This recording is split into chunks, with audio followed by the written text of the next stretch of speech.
As a membership organization of nearly 2,500 businesses representing over 300,000 employees, we're keenly aware of the impact the state and federal legislation has on our members and the local economy. The fact that 500 of you are here with us today really demonstrates the importance that San Diego's business community places on federal issues that affect our region. The Chamber is proud to take the lead role in engaging our elected leaders and advocating for the issues that impact job creation and our region. Our advocacy is driven by the expertise and collaboration with all of you, our members and our elected officials. We are pleased to be hosting this annual event again for the 14th straight year. This meeting has evolved into a great forum for discussing issues relevant to our local community and the role we play in the national agenda and our economy. We're very fortunate to have leaders representing our region who understand the power of collaboration. We have to have better negotiations and better agreements. There's no doubt about that, and that we're not being treated fairly in many places. China, I think, it's certainly the case. But to have a trade war like this, especially when at the moment so much of the world is not necessarily impressed with us, I think is exactly the wrong thing to do. We need to work hard, negotiate hard to try to get better deals.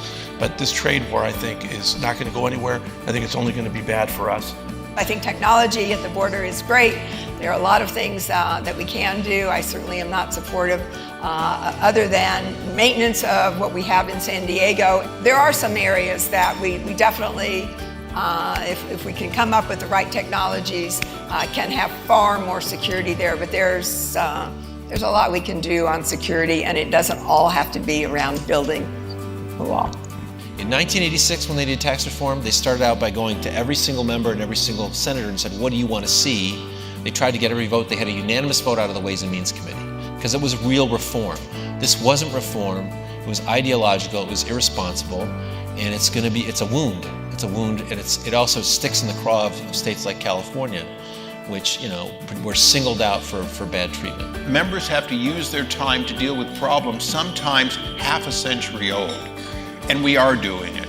Well, immigration, it is a question that is not even half a century old. It is a question we have dealt with since our founding, and it's hard, but there are lots of people on both sides that are trying to find a solution, and I think that's a story that doesn't get enough telling.